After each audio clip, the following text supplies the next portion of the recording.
Muy bien, pues gracias a Dios por este momento de poder cantarle a nuestro Rey y externar lo que sentimos. Vamos a ir al último tramo, así es como he titulado este momento en la palabra de Dios. Ya estamos en el capítulo 28, hoy es el penúltimo, o más bien la penúltima predicación, primeramente Dios, del libro de los Hechos. Es decir, la próxima semana terminamos con el libro de los Hechos después de 2 años, yo creo más o menos, ¿no? Todos los que estuvimos en la travesía del libro de los Hechos hemos aprendido, estoy seguro, muchas cosas que a lo mejor no recordábamos o incluso no sabíamos. El domingo pasado estuvimos en el capítulo 27 y hicimos un recorrido muy rápido y extenso del capítulo 27 y aprendimos las cualidades de lo que es un líder. Todo lo que un líder tiene que tener de acuerdo a la Escritura. Aprendimos cosas muy interesantes y hoy vamos a ver a través de este pasaje los primeros, o por lo menos la mitad del capítulo 28, cómo es que Dios bendice a un líder fiel. Cómo es que Dios le da su bendición. Las cosas que Dios hizo al bendecir a este hombre que le temía, de bendecir a este hombre que fue fiel, que estamos hablando del apóstol Pablo, por supuesto. Y entonces nos encontramos en la tremenda narrativa de lo que es el viaje hacia Roma. Y no solamente estamos o hemos visto los principios sobre el liderazgo, sino que también hoy vamos a ver cómo es que Dios bendice a las personas que son fieles. Así que llegamos a este último tramo, como le hemos titulado. Vamos a estar en el capítulo 28 del libro de los Hechos, a partir del versículo 1 y hasta el versículo 16. Versículo 1 al 16. Vamos a estar en un lugar llamado Malta, que significa refugio o escape. Estamos en este viaje que ha durado más o menos 2 meses y medio en la embarcación. Y los últimos 14 días han estado luchando contra viento y mar. Ahora no tienen esperanza de salvarse porque están en medio de un huracán. Leímos la semana pasada que no ha salido el sol en 14 días, no se ven las estrellas, han perdido la noción, la esperanza, no hay un sol visible, hay una tormenta terrible, pero Dios, de alguna manera, con su poder sobrenatural, por supuesto, los ha llevado al noroeste de la isla llamada Malta. Sin tener idea de dónde están, de cómo van a llegar ahí, estos experimentados marineros que llevan a 200 y fracción de personas en la embarcación, van a hacer que el barco llegue hasta un punto donde va a encallar, se dice, y a partir de ahí van a empezar a golpear las olas contra él hasta que lo desintegren. Es decir, el barco se va a perder por completo. Cuando esto sucede, lo vimos la semana pasada, los soldados romanos que saben por experiencia que cuando se les ha encargado un prisionero no lo pueden perder, porque si lo pierden entonces tienen graves problemas. Cuando ellos ven que esto sucede, que el barco está encallado, que se está desintegrando, se está desbaratando por el golpe de las olas, deciden sacar sus espadas y matar a los prisioneros para que no se alejen nadando. Entonces el capitán les dice: no hagan esto, porque él tiene la intención de salvar a Pablo. Esto lo leímos la semana pasada. Y entonces ese centurión, que es Julio, rescata de alguna forma a estos prisioneros. Estas 276 personas que viajan en el barco, que están en este momento en un punto difícil, están a unos cuantos metros de la costa de Malta, donde este huracán está desbaratando el barco. Entonces se echan a la mar, nadando algunos, otros sobre tablas y otros sobre escombros, van a llegar a la orilla. Recuerden que leímos la semana pasada que Dios le había dicho a Pablo a través de un ángel: nadie va a morir, todos se van a salvar. Se va a perder el barco, se va a perder todas las cosas del barco, pero no van a morir. Y entonces el apóstol Pablo llega a esta isla como un hombre al que se le puede creer, porque él había dicho: a mí el Dios al que yo sirvo me dijo a través de un ángel que todos nos vamos a salvar, que el barco se va a perder, pero que todos vamos a llegar con vida. Y entonces ahora este hombre pasó de ser, como dijimos, un esclavo allá en la cárcel, en el calabozo del barco, a ser la persona más creíble dentro del grupo de los 267 personas. Ahora estamos en esta isla. Imagínatelos conmigo. Hay un huracán. No sé si usted alguna vez ha estado en un huracán, o ha estado cerca, o ha escuchado por lo menos, ¿no? Pero dicen que es terrible. Los vientos son muy fuertes.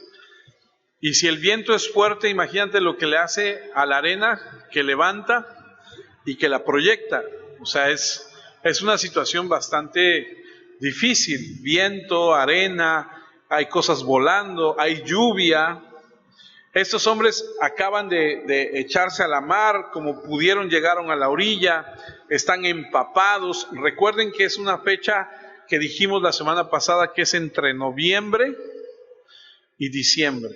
Entonces, por lo regular, en esas fechas, por lo menos en esa parte del mundo, hace frío. ¿Por qué lo digo? Porque, bueno, en otros lugares, como por ejemplo en Argentina, noviembre, diciembre es verano. O sea, es decir, está invertido. O sea, tú vas en estas fechas a Argentina y ahorita es el invierno. O sea, está invertido. Pero en estas fechas, en este lugar, hace frío. Han logrado escapar del oleaje, del huracán. Está el viento soplando, la situación es difícil. Las gotas de lluvia le están dando con todo. Porque hay un tipo de lluvia que sales y dices: ay, qué rico, qué refrescante. Pero hay un tipo de lluvia que sales y hasta duele. Dices: uy, o sea, muy difícil, ¿no?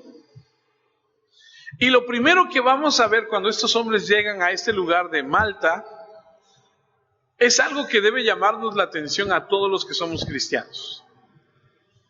Le voy a decir por qué.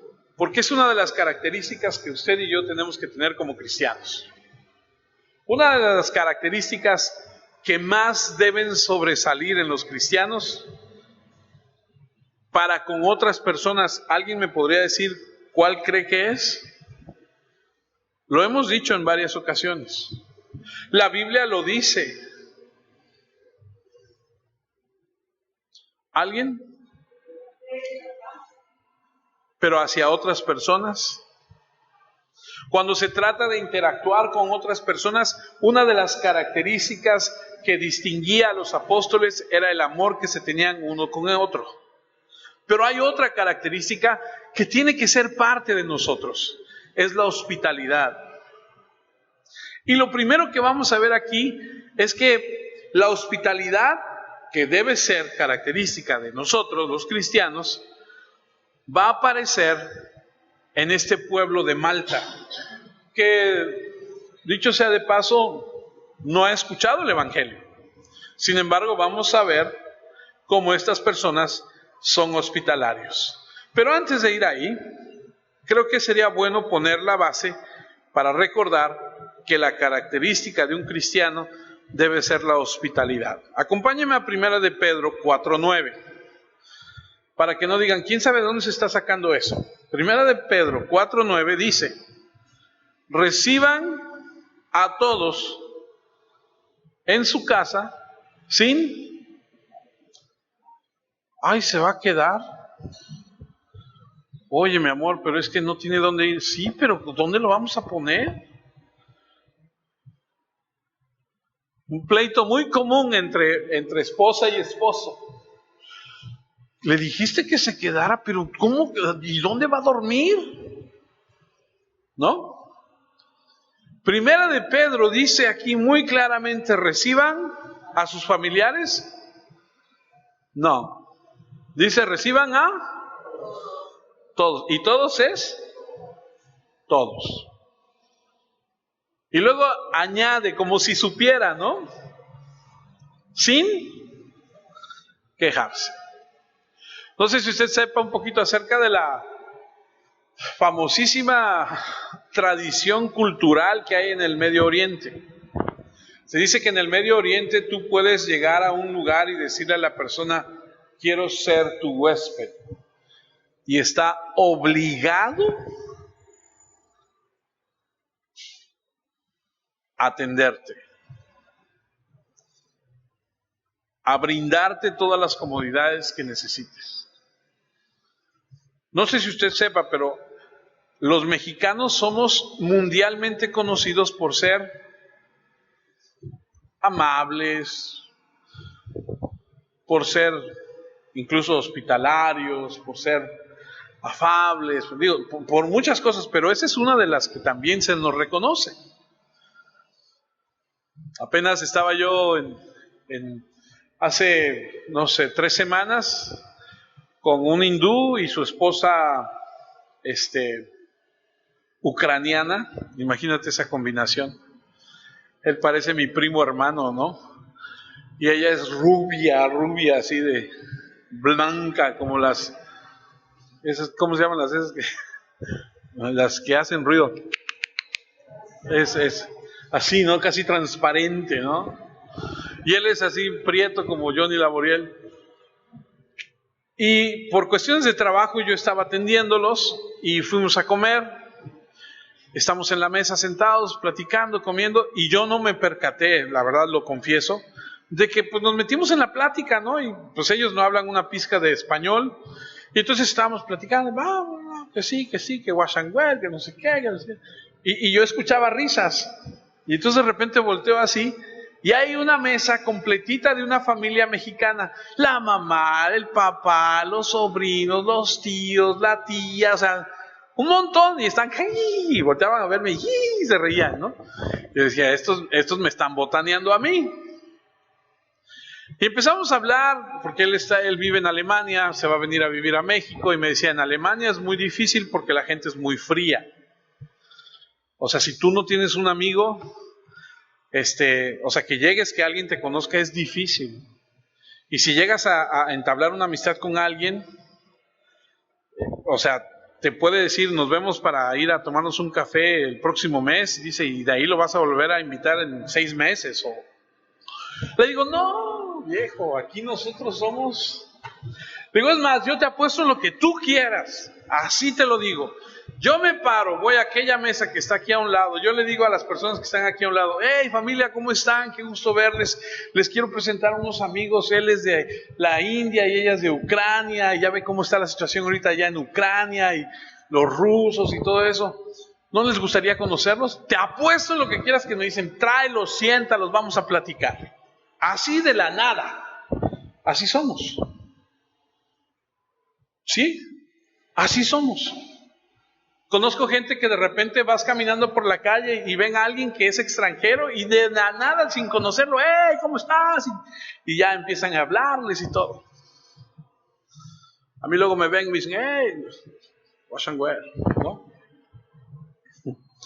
La Biblia dice que debemos ser hospitalarios. Es más, la Biblia dice que debemos tener cuidado porque algunos, sin saberlo, hospedaron ángeles. Hebreos 13:2.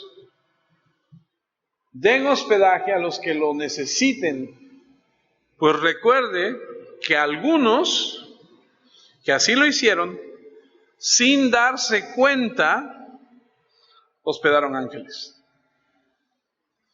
¿Te imaginas? Esto se remonta a Génesis 18, cuando Abraham y Sara prepararon una cena para atender a 3 personas que al final resultó no ser nada más y nada menos que Dios con 2 ángeles. Imagínate. Esto es un área importante y los cristianos debemos extender esa bondad hacia los extraños. Nuestras casas deben estar abiertas, nuestras vidas deben estar disponibles y abiertas para satisfacer las necesidades de los extraños. Jesús lo dijo en Mateo 10:40, el que los reciba a ustedes también me recibe a mí, y el que me recibe, recibe al que me envió. El que recibe a un profeta por ser profeta recibirá la recompensa que Dios da a un profeta. Y el que recibe a un hombre bueno por ser bueno recibirá la recompensa que Dios da a un hombre bueno. Y el que le dé, aunque sea un vaso de agua fresca, a uno de mis seguidores menos importantes, por el solo hecho de ser mi seguidor, les digo, la verdad también será recompensado. Decía mi abuelita que el agua no se le niega a nadie, ¿no?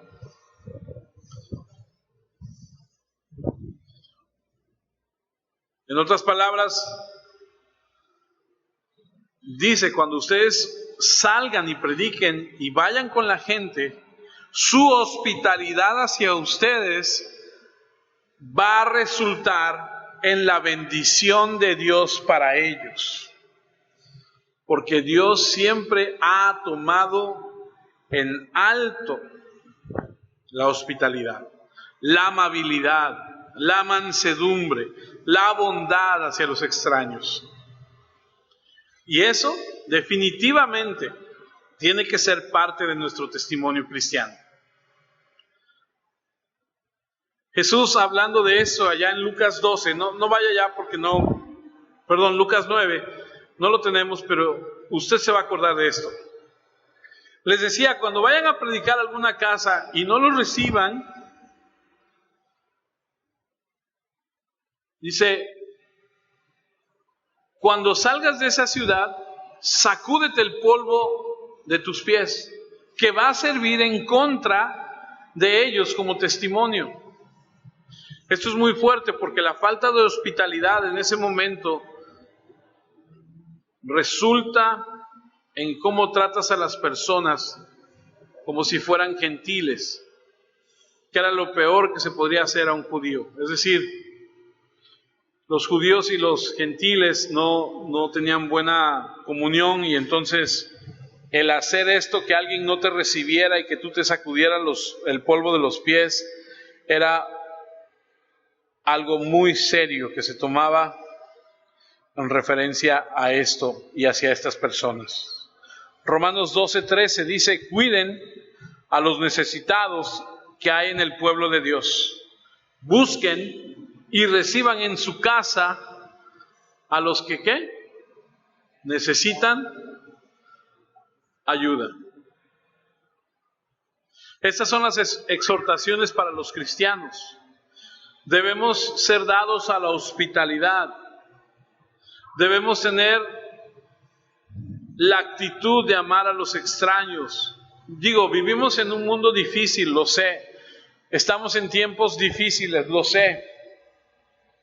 Pero si el Señor está contigo, tú abres la puerta y dices, Señor, tú proteges mi vida, tú proteges a los míos. ¿En qué le puedo ayudar, Señor? Creo que debemos ser proactivos en este punto. Sin embargo, en algunos sentidos, en algún aspecto, muy a menudo somos superados por el mundo. Muy a menudo nuestras vidas no son tan abiertas como deberían de ser. Y tal vez es porque nuestras vidas no es lo que debería de ser y tenemos miedo de abrirla. Pero la hospitalidad debe ser una característica. Así que con esto en mente acaban de llegar a la isla, están mojadísimos. Hechos 28:1 dice, cuando estuvimos a salvo, porque se echaron a la mar, van nadando unos, otros van agarrados de alguna tabla, otros van en los escombros del barco. Cuando estuvimos a salvo, y está hablando de los 267 personas, supimos que la isla se llamaba Malta. La razón por la que no reconocieron cuando llegaron ahí fue porque llegaron a través de una bahía que no era conocida. O sea, porque cuando el marinero llegaba a Malta, llegaba al puerto, pero en esta ocasión, con la tormenta y con todo lo que estaba sucediendo, no sabían que estaban en Malta. O sea, por lo regular llegarían al puerto llamado Valeta y lo reconocerían, pero en este momento no sabían dónde estaban por la falta de ubicarse, por la tormenta y por todo lo que está sucediendo. Entonces, sabemos que este lugar se llama Malta, existe hasta el día de hoy. De hecho, estaba leyendo que al lugar a donde se supone que llegaron, hoy se ha convertido en lo que se conoce como la Bahía de San Pablo. Ahí hay un lugar, ya lo pusiste, hay un lugar ahí no sé si alcanzan a ver, está Italia, que es el destino a donde iban, a Roma, más o menos 100 kilómetros. Ellos están aquí en esta punta donde está el punto rojo, ahí es Malta. Tenían que rodear para llegar a Roma, pero están ahí atorados. Ahí es a donde se encuentran en este momento. Ahora, este lugar, desde 1800, más o menos, ha estado prácticamente dominado por los británicos, así que el idioma es el inglés actualmente. Pero el maltés nativo era árabe.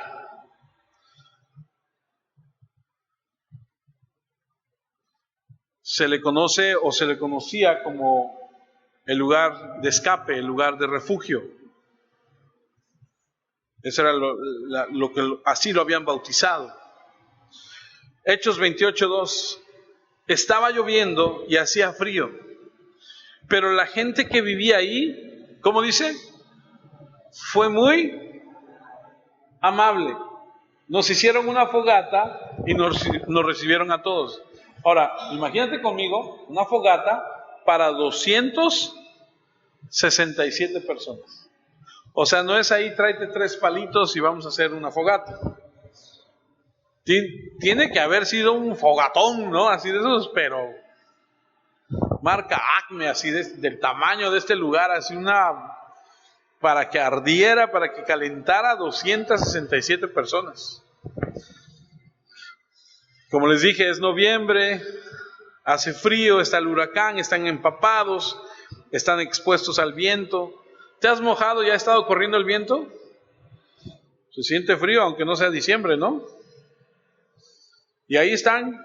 Y los malteses, que son los nativos, ven qué está pasando, salen. Y hay algo bien interesante aquí. Dios, aquí un poquito de teología, Dios ha puesto en el corazón del ser humano, ha grabado su ley. Ahorita vamos a ver un poquito de esto. Porque ¿cómo es posible que estos malteses o los lugareños de este lugar hayan salido a demostrarle a estas 267 personas que no los conocen? ¿Por qué no salieron con picos y palos y piedras y decir, ¿qué quieren? No. Salieron a recibirlos, a crear una fogata para que se calentaran, para que se sintieran bien.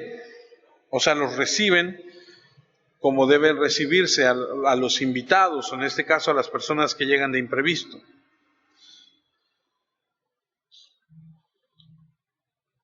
El Génesis 12, que no vamos a leerlo, hace una declaración con respecto a algo que es muy interesante.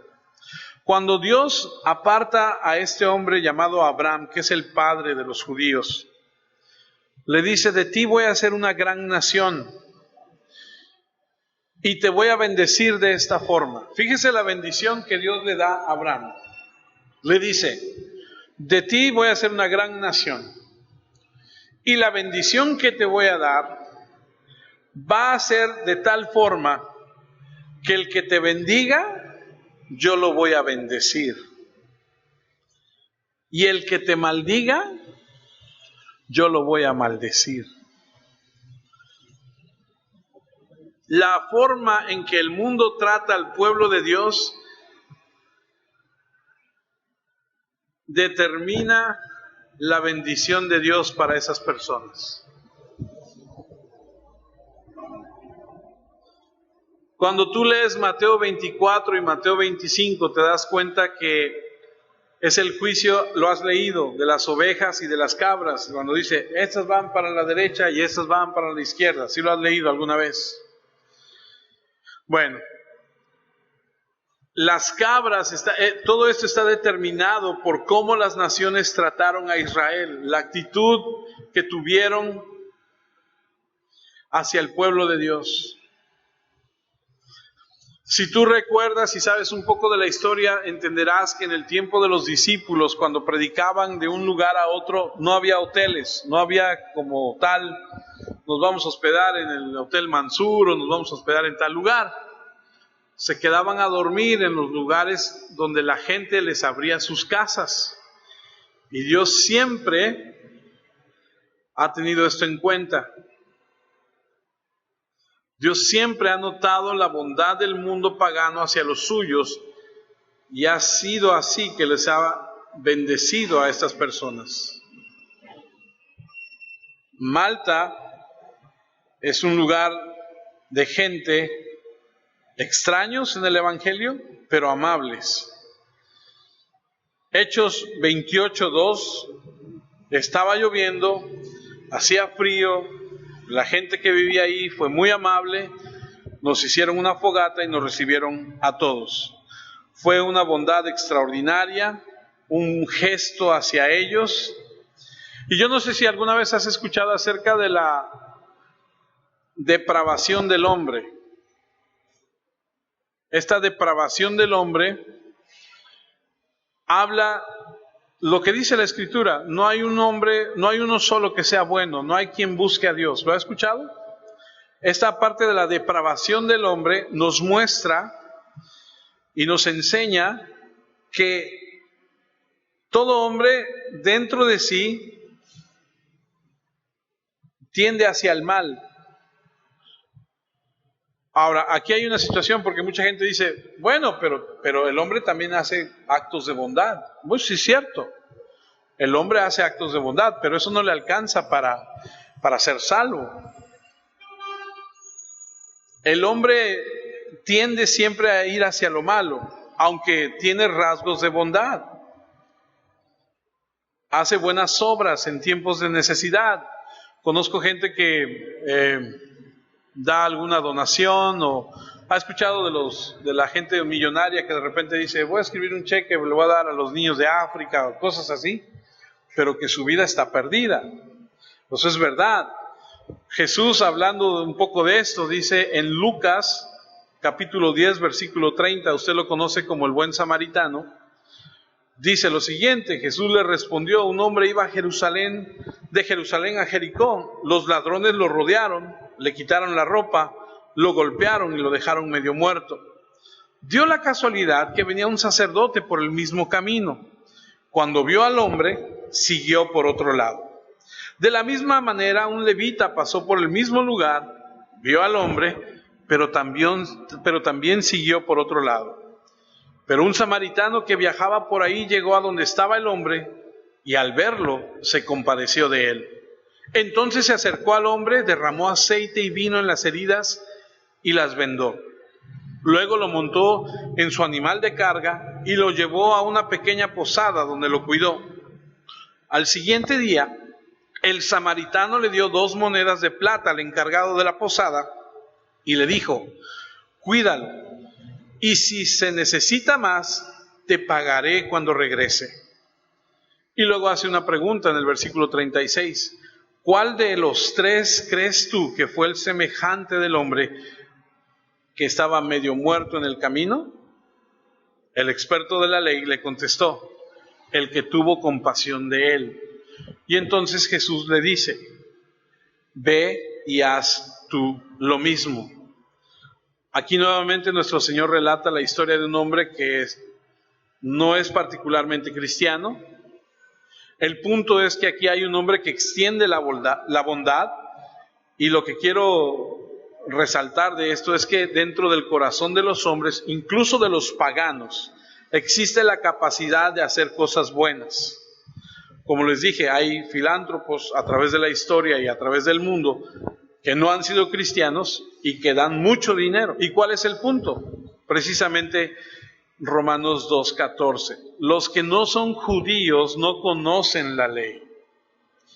Pero cuando ellos por instinto hacen lo que ordena la ley, aún sin conocerla, entonces ellos son su propia ley.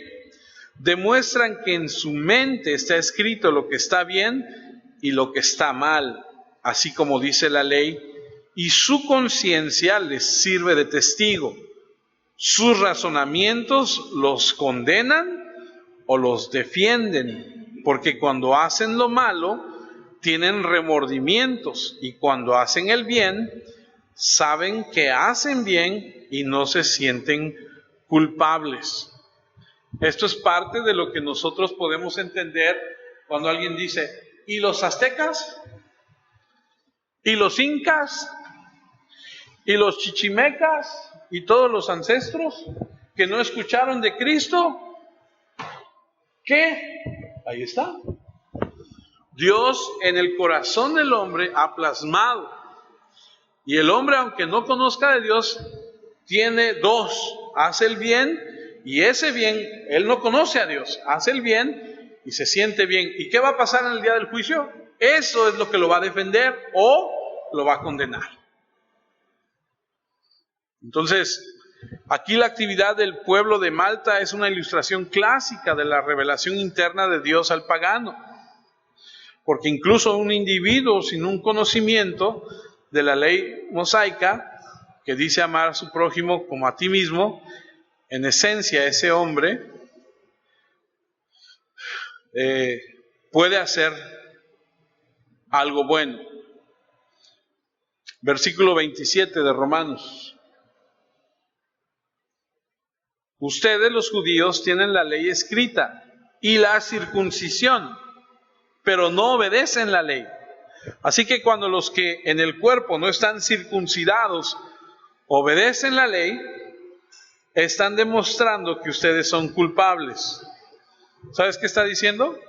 Tú y yo, que sí conocemos la ley, cuando no hacemos lo que tenemos que hacer, estamos mal. Porque hay gente que no la conoce y sí hace el bien.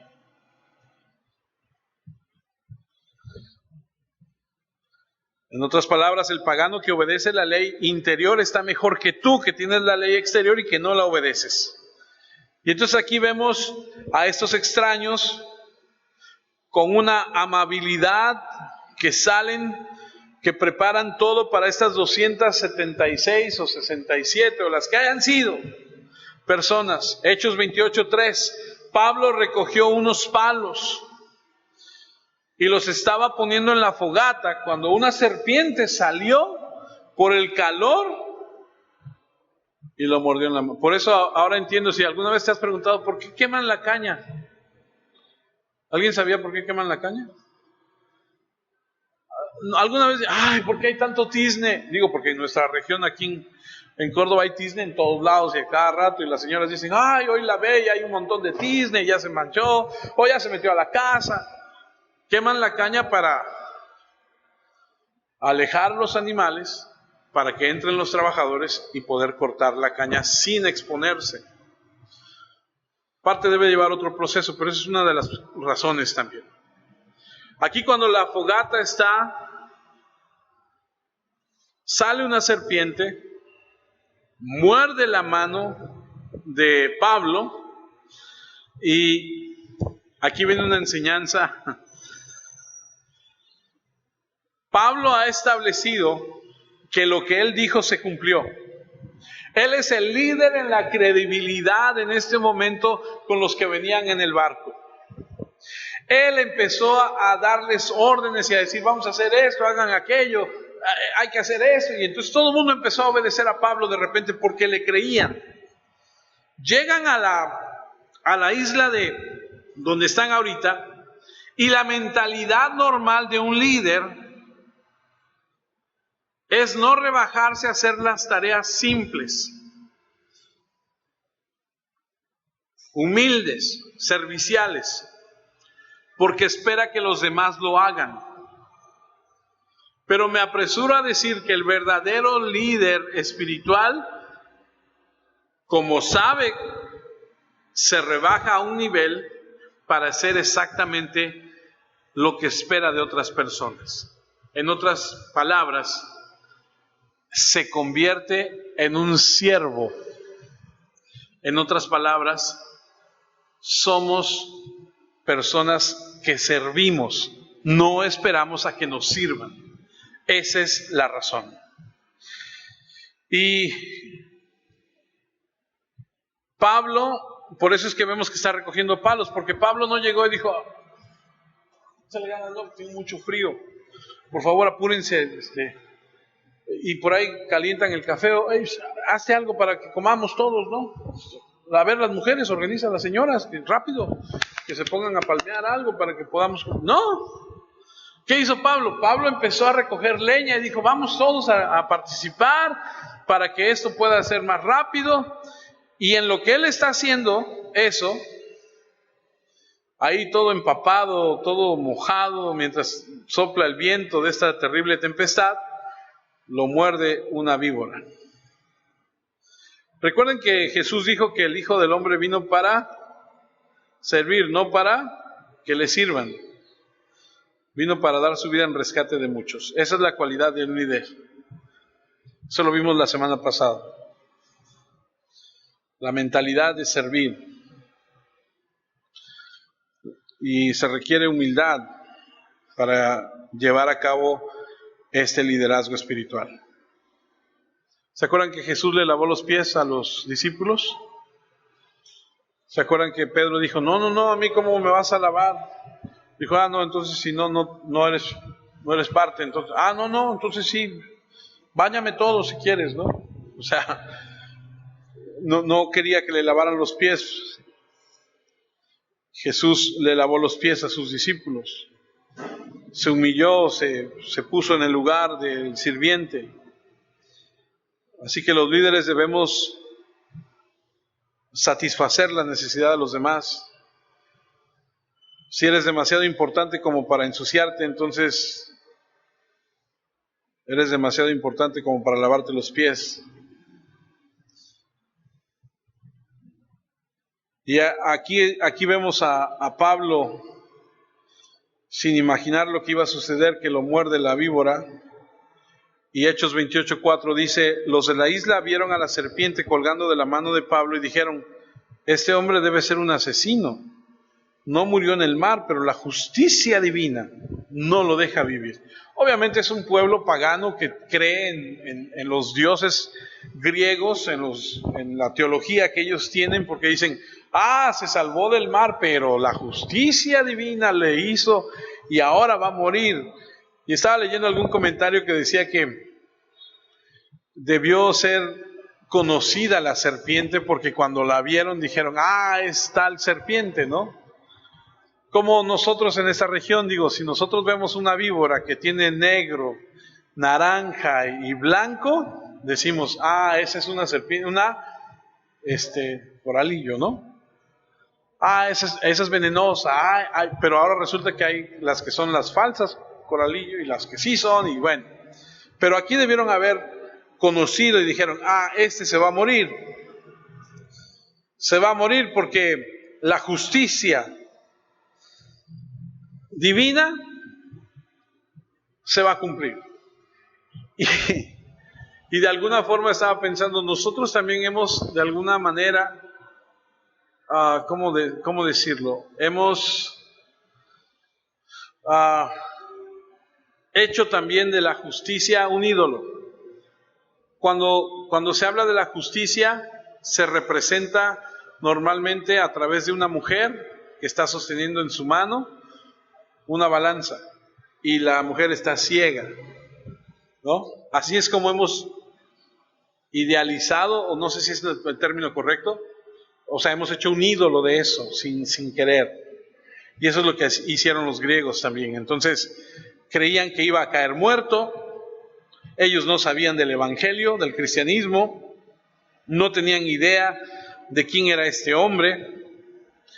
Y de repente, su mentalidad va a pasar de creer una cosa en un minuto a otra cuando ven lo que sucede. Pero antes de ir allá, déjenme leerles Romanos 1:18. Porque aún estos hombres saben que si tú haces mal, hay consecuencias. Pues lo que se conoce, Dios está revelando desde el cielo es su ira. Está en contra de los que se rebelan contra Él y cometen injusticias contra otros. Ellos conocen la verdad, pero la ocultan con la maldad que practican. Lo que se conoce sobre Dios, ellos lo saben muy bien porque Dios mismo se lo ha mostrado. O sea, en un sentido, estos hombres dicen, mira, se salvó de la tormenta, pero lo picó una víbora aquí en la tierra. Debió haber hecho algo muy malo y por eso se va a morir. Es así como ellos piensan. Y tienen ese sentido de que si haces bien, te va bien, y que si haces mal, te va a ir mal. Pero entonces vamos a ver el siguiente versículo, donde dice en el versículo 5, pero Pablo lanzó la serpiente al fuego y a él no le pasó nada. Me puedo imaginar a Pablo quitándose la serpiente y diciendo,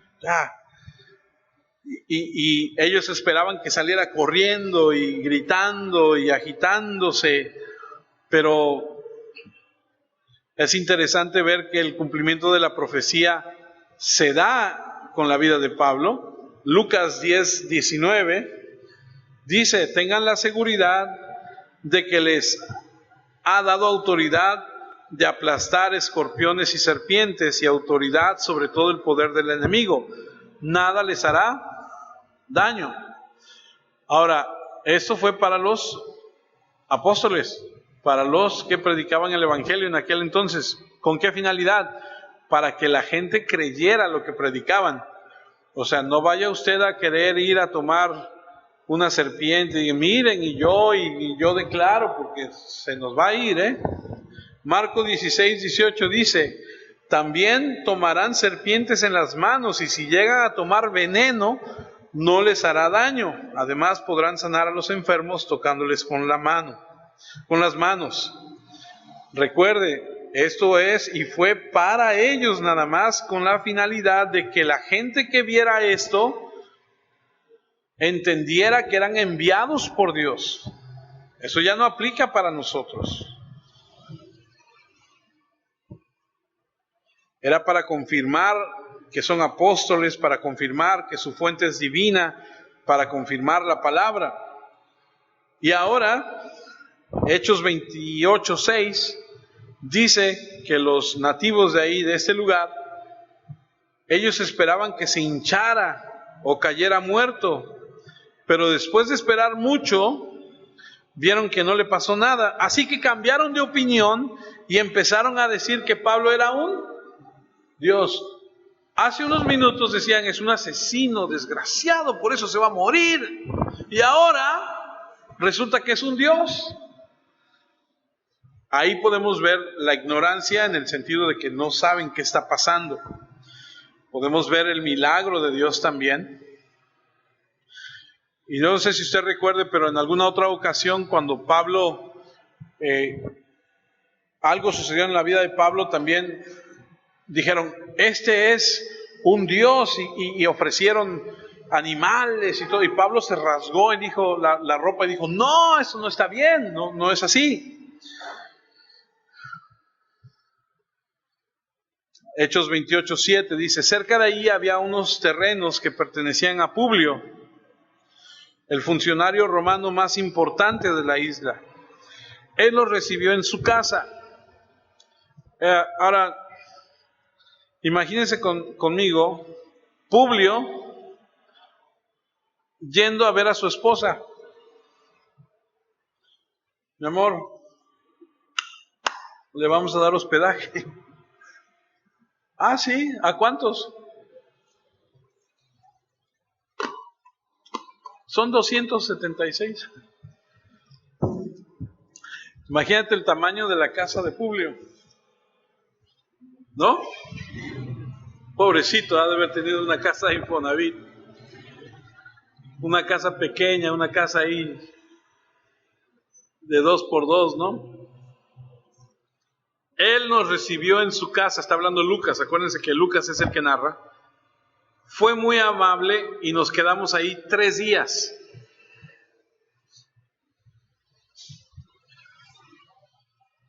Versículo 8.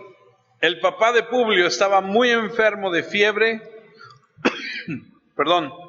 y disentería, y Pablo fue a visitarlo. Oró por él y después de imponerle las manos, quedó sano.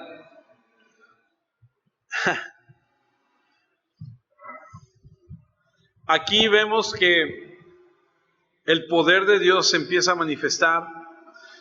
Le impuso las manos, sanó el padre de este hombre Publio, y Dios empieza a obrar a través de su agente que es Pablo para establecer su palabra en este lugar. Versículo 9, cuando esto ocurrió, vinieron, dice, todos los enfermos de la isla, y Pablo también los sanó. ¿A quiénes? A todos los que vinieron. Dios estaba mostrando su bondad a aquellos que habían sido bondadosos con su pueblo. Dios estaba estableciendo la credibilidad de Pablo como su ministro. Y sabemos que Pablo estuvo en esa isla de 3 a 4 meses, por lo que estamos seguros que esa isla escuchó de la palabra del Evangelio de Dios. Porque cuando Pablo tenía la oportunidad, Pablo predicaba. Entonces, después de que la serpiente muerde a Pablo y no pasa nada, este hombre Publio, que es el más, supongo que es el más importante, el más rico, les dice, vámonos todos para la casa. Los tiene ahí 3 días, hospeda a los 270 y tantas personas. Ven que está enfermo el papá, Pablo va ahora por él, es un milagro, la gente se entera, empiezan a traer a los enfermos, Pablo ora por los enfermos y sanan todos. Y se queda 3, 4 meses, porque Hechos, versículo 10, de ahí del capítulo 28, dice, la gente de la isla nos atendió muy bien y nos dieron todo lo necesario para el viaje. 3 meses después, por eso sabemos que se quedó 3 meses. Ahora, en 3 meses, no lo dice la Escritura, pero creemos, porque es el patrón que se ha mostrado a través del libro de los Hechos, que cuando Pablo hacía a través de, por supuesto, del poder de Dios, un milagro, siempre presentaba a Jesucristo. Y creemos que en estos 3 meses pudo haber predicado el Evangelio a este lugar. Dice que abordaron un barco de la ciudad de Alejandría, que había estado ahí todo el invierno. El barco llevaba al frente la imagen de los dioses gemelos. 3 meses estuvo en ese lugar. Y en 3 meses, si tú escuchas el Evangelio durante 3 meses, o lo escuchas por primera vez, recuerden que siempre hay dos factores. Cuando tú escuchas el Evangelio, o lo abrazas o lo rechazas. Es así de fácil. ¿Te conviertes o sigues tus malos caminos? Y la indicación del honor del versículo 10, a donde dice que ¿puedes regresar uno, hijo? La gente los atendió muy bien. Eso de por sí ya lo habían hecho, pero les dio todo lo necesario para su viaje. Es una indicación de que estas personas estaban agradecidas. Versículo 12. Paramos en Siracusa y nos quedamos ahí 3 días. De ahí navegamos hasta Regio y al día siguiente llegó un viento del sur y pudimos salir. Un día más tarde llegamos a Puteoli, encontramos ahí algunos hermanos quienes nos pidieron que nos quedáramos una semana. Y luego el versículo 14 dice, finalmente llegamos a Roma. 2 meses y medio, luego 3 meses, 4 meses, casi 5 meses, desde que salieron de Cesarea para llegar a Roma.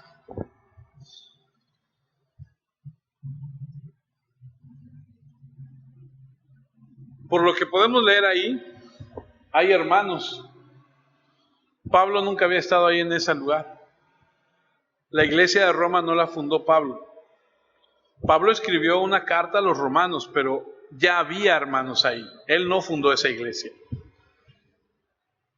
Ahora, dentro de todo lo que le ha pasado a Pablo, lo han apedreado, lo han rechazado, lo metieron a la cárcel, lo han golpeado, bueno, le han hecho, lo vimos a través de toda la lectura del libro de los Hechos. Aparentemente está bien. Dice, vamos a hacer esto, vamos a hacer el otro, está enfermo el Señor, vamos a orar por él. Y como todos, ¿no? O sea, yo te veo a ti, ¿y cómo estás? Muy bien, ¿cómo está su matrimonio? Oh, muy bien. Pero eso solamente lo saben ustedes. Pero lo que podemos leer en el siguiente versículo, los hermanos de Roma supieron que estábamos ahí y fueron a encontrarnos al foro de Apio y a las 3 tabernas. Cuando Pablo los vio, agradeció a Dios y se animó. Eso podríamos interpretarlo como que o estaba desanimado o simplemente le dio mucho gozo el ver a las personas. Habían pasado ya 3 años desde que había escrito la carta, y lo que podemos ver aquí es que al fin, cuando llega y ve a los hermanos que no los conoce, una de dos, venía desanimado, cansado por todo lo que ha vivido, y al verlos se anima, o simplemente la interpretación es, te regocijas porque no necesariamente estabas desanimado, sino que te alegras. Versículo 16, capítulo 28 de Hechos dice, cuando llegamos a Roma, dejaron que Pablo viviera aparte, custodiado por un soldado. Esto ya lo habíamos visto. Pablo encadenado a un soldado, 7:24. Pablo puede vivir aparte en un lugar, pero siempre va a tener un soldado encadenado a él. Y decía uno de los comentaristas que leo que dice, pobrecito del soldado que estaba encadenado a Pablo, porque estoy seguro que Pablo no hablaría de otra cosa más que de Cristo.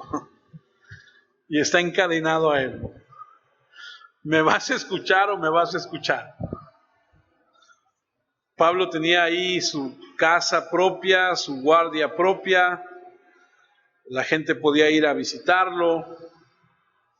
Eso ya lo hemos leído.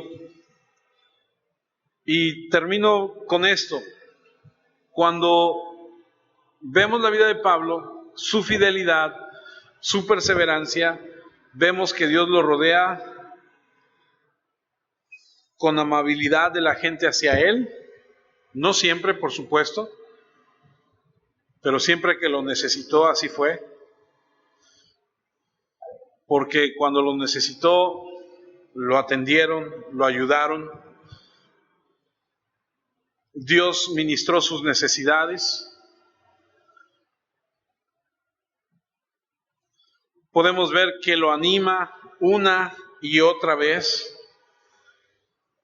Podemos ver que Dios lo protege de cualquier daño.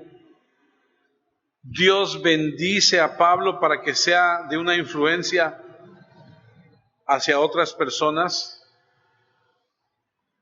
Tuvo impacto con la gente del barco, tuvo impacto con el soldado que lo cuidaba, con la gente ahí en la isla de Malta, con Publio, con el papá de Publio, con todos los enfermos. Vemos que la fidelidad de Pablo, Dios bendice a Pablo con el cumplimiento de su deseo de llegar a Roma. Y cierro con esto. Proverbios 28:20 dice: el que es fiel recibirá muchas bendiciones, pero el que tiene afán de enriquecerse no se librará del castigo. Dios es un Dios fiel y recompensa a los que le sirven fielmente. Esa es la palabra del día de hoy. Estamos, si Dios permite, a una semana de terminar el libro de los Hechos, y con su bendición así será. Oremos. Dios Padre, queremos agradecerte en este momento por la vida que nos permites, por tu palabra, Señor, por la bendición de estar en ella, de enriquecer nuestra vida a través de la enseñanza que tienes para nosotros.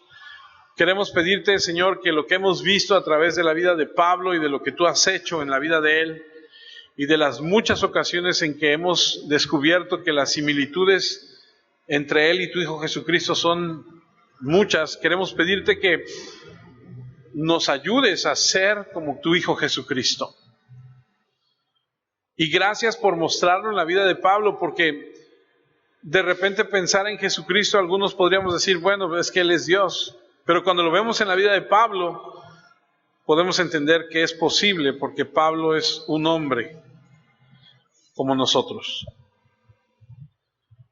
Es verdad, lo dijimos la semana pasada, cuando nos comparamos con Él, cuando analizamos qué tan fieles somos nosotros, muchos podríamos decir que estamos muy lejos de serlo, pero al mismo tiempo te damos gracias porque al mostrarnos dónde estamos ubicados, en qué nivel de nuestra fidelidad hacia ti,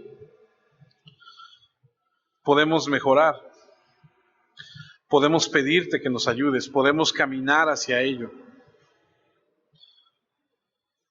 Te ruego, Señor, que nos ayudes a ser fieles en todo. Te ruego, Señor, que nos ayudes a que permanezcamos fieles a ti en todo momento, en todo tiempo. A que tú no seas, Señor, alguien a quien busquemos solamente en tiempo de necesidad. Que tú seas lo más importante en nuestra vida. Ayúdanos a crecer un nivel, a subir un nivel en nuestra vida, en nuestra fidelidad hacia ti. Avanzar. Muchas gracias por tu palabra, por tu bondad y tu misericordia. Te ruego, Señor, por mis hermanos y por su bienestar. En Cristo Jesús.